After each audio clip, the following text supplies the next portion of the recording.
I'm 29 years old, and I recently got a call from my mom. I hadn't talked to her in almost 5 years. She said she needed my help because my sister and her husband had just gone through a tragedy. Here's some background. The man who is now my sister's husband was once supposed to be my husband. My sister Melissa, who's 27, got together with my fiancé Lucas, 29, on the day of my engagement. Lucas and I had been together since college, and he proposed to me after almost 5 years of dating. He threw a surprise party for us on the night of our engagement. I remember feeling on top of the world until around 1 p.m. when I went out into the backyard for better reception and saw my sister all over Lucas. They were kissing so passionately that for the first couple of seconds, they didn't even notice me standing there shocked. I couldn't believe he would do this to me after nearly 5 years together, especially on the night of our engagement. When they finally noticed me, they broke apart instantly, but the damage was done. I ran to my car, drove to the nearest hotel, and hyperventilated from shock. I desperately hoped what I saw wasn't real. Then Melissa texted me, apologizing but confessing she was in love with Lucas, and this had been going on for a long time. I was alone in a hotel room when I got that text and broke down completely. Soon after, Lucas texted me with a similar apology, saying he proposed to me hoping it would help him forget Melissa. But it hadn't worked. He said it wasn't about me. They believed they were meant to be together.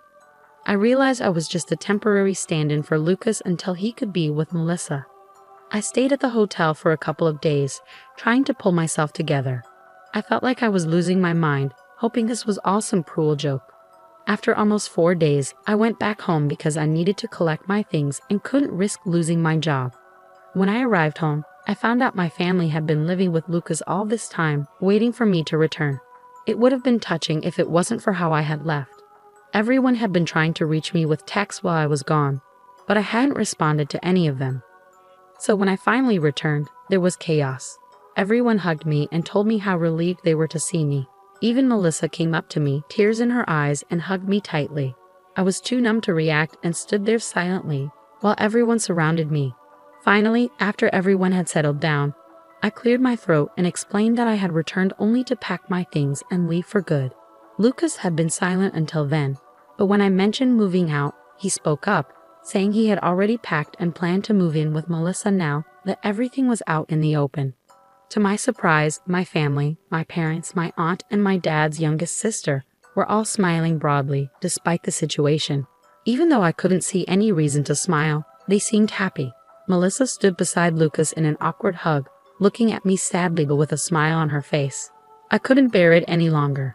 I asked my family why they were smiling. From my perspective, Melissa had just broken up my engagement and taken my boyfriend of nearly 5 years. There was nothing funny or sweet about what had happened. At that moment, my mother decided to speak up. She said they couldn't change the past but could accept the future, which now included Melissa and Lucas together. Even though their relationship started with betrayal, they felt sorry about it but believed it was for the best. Melissa apologized for taking Lucas from me and expressed regret that I found out this way. She explained they were deeply in love and wanted to be together forever. Then, right in front of me, they kissed, and my mother even wiped a tear from her eye. I couldn't hold back. I told them this wasn't a sentimental moment and their actions were disgusting. To my surprise, my family seemed annoyed with me. They accused me of being bratty and self-centered. Instead of being happy for Melissa, they said I was making everything about myself, and they didn't approve of my behavior. I was shocked by their attitude and immediately demanded everyone leave my house. I couldn't believe they were defending Melissa and Lucas while making me out to be the villain. They acted like my feelings were an overreaction. My father intervened, telling me to stop acting like a child and accept that these things happen. He wanted me to celebrate Melissa finding her soulmate instead of feeling jealous. Their behavior seemed insane to me, and I couldn't handle it anymore. So I decided to leave again without speaking to them or listening to their pleas. Even as they called after me, I kept going. I felt like there was nothing left to say because it was clear they cared more about Melissa's happiness than about me or what was right. They were so focused on justifying Melissa's actions that they forgot I was a person with real emotions. After that day, my family tried reaching out to me multiple times, but I chose not to respond because I didn't feel I owed them anything. A few weeks later, I even received an invitation to Melissa and Lucas's wedding, which I declined, of course. Many of our mutual friends also turned down the invitation in solidarity with me. Even some relatives who knew the truth stopped interacting with my family after seeing how they treated me. It's been 5 years now, and I've mostly cut them out of my life completely. They occasionally try to reconnect by sending me birthday or New Year wishes, but I always ignore them. I didn't block them, but I did remove them from my social media connections. Since my profiles are public, they can see what I'm doing, which is intentional. I want them to see that I'm living a great life and feel a pang of jealousy. It might be petty, but it's the least I can do after how they treated me. Until recently, I had little idea of what my family had been up to over the past few years.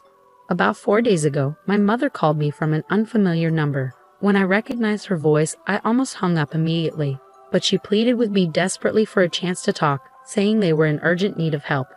Out of sheer humanity, I agreed to listen for a few minutes. She explained that Melissa and Lucas had started their own business a couple of years ago, but it was failing miserably. Investors were pulling out because of the lack of profit. They had borrowed more money in hopes of turning things around, but it only added to their debt. Now they were deeply in debt and facing pressure from loan sharks, employees, investors, and other creditors. My mother knew I lived a comfortable lifestyle and turned to me as a last resort, begging me to loan Melissa and Lucas money to pay off their debts. She asked for nearly $75,000. I questioned why Melissa hadn't asked me directly for help and why my mother was speaking for her. My mother explained that Melissa and Lucas didn't want her to approach me. They hadn't told me about their financial troubles because of our history from 5 years ago. Melissa wasn't ready to accept help from me, but my mother didn't know anyone else who could lend them such a large sum at short notice. A couple of months had passed, and Melissa and Lucas were struggling to make ends meet, even for basic necessities. My parents and Lucas's family were doing their best to support them, but their resources were limited. Both families were retired and needed to secure their own futures, so giving away their savings wasn't feasible. With no other options left, my mother called me to ask for help. I could afford to help them financially, but I didn't want to.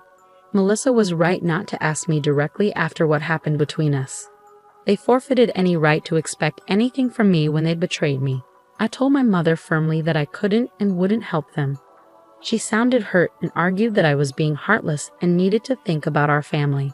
I replied that Melissa and Lucas didn't consider me when they had their affair, and my family didn't consider my feelings while supporting them.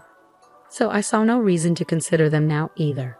I had worked really hard to get where I am today, and I wasn't going to just give away $75,000 to people who didn't deserve it. Then my mom called and started crying, saying she never thought I'd become so selfish. She said my sister and her husband would be in big trouble if I didn't help them. I told her I couldn't help, and I hung up.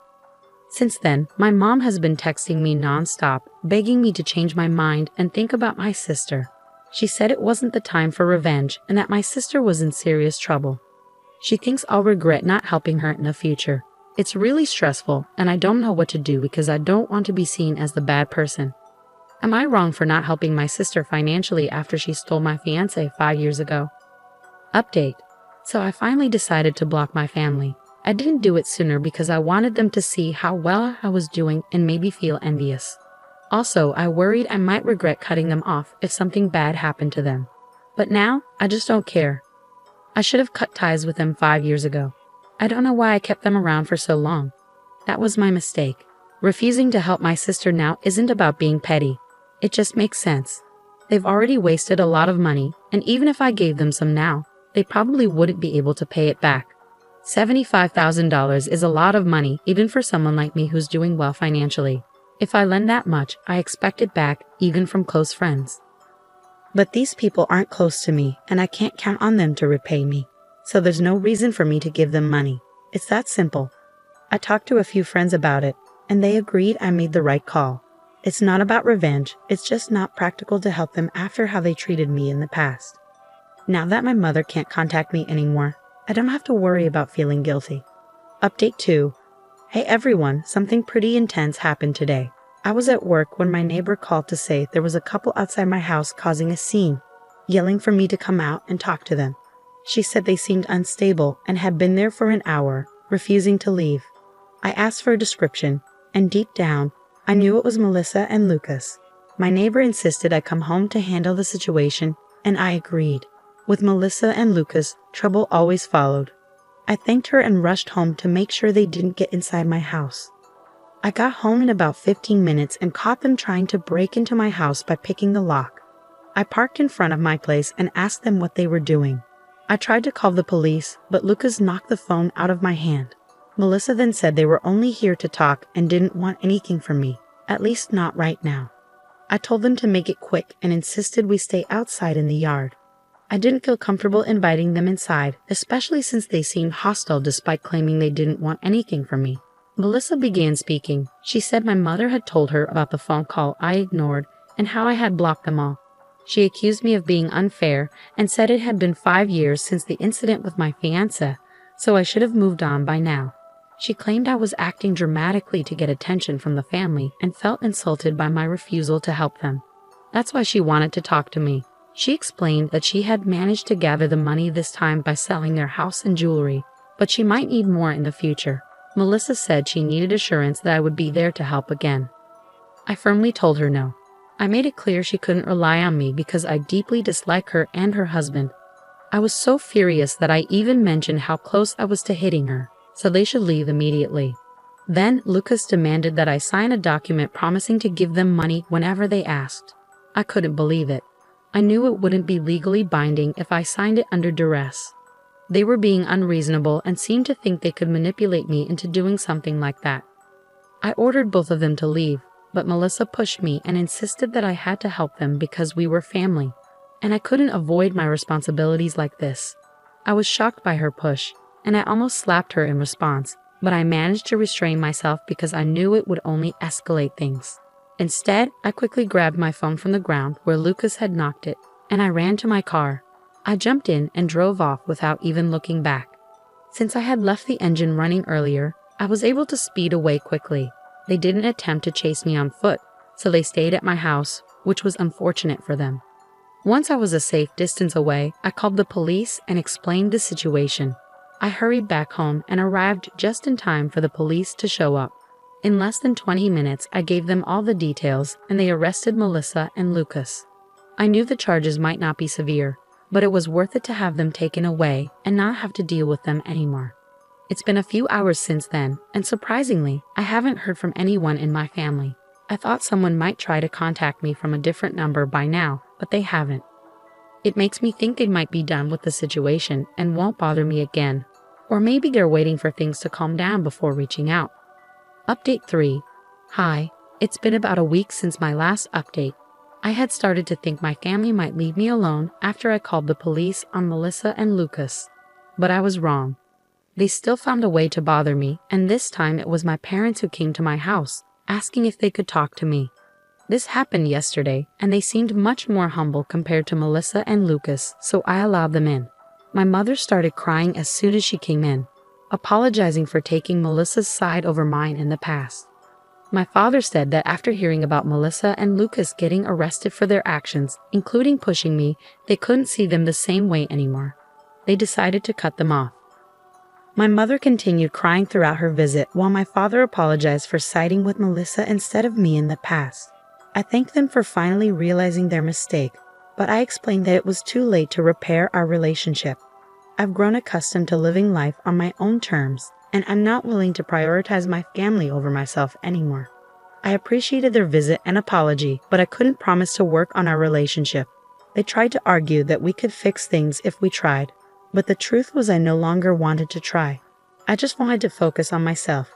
They seemed disappointed but eventually left, asking if I could at least unblock them so we could stay in touch. I've unblocked my parents now, which feels strange, but that's worth it.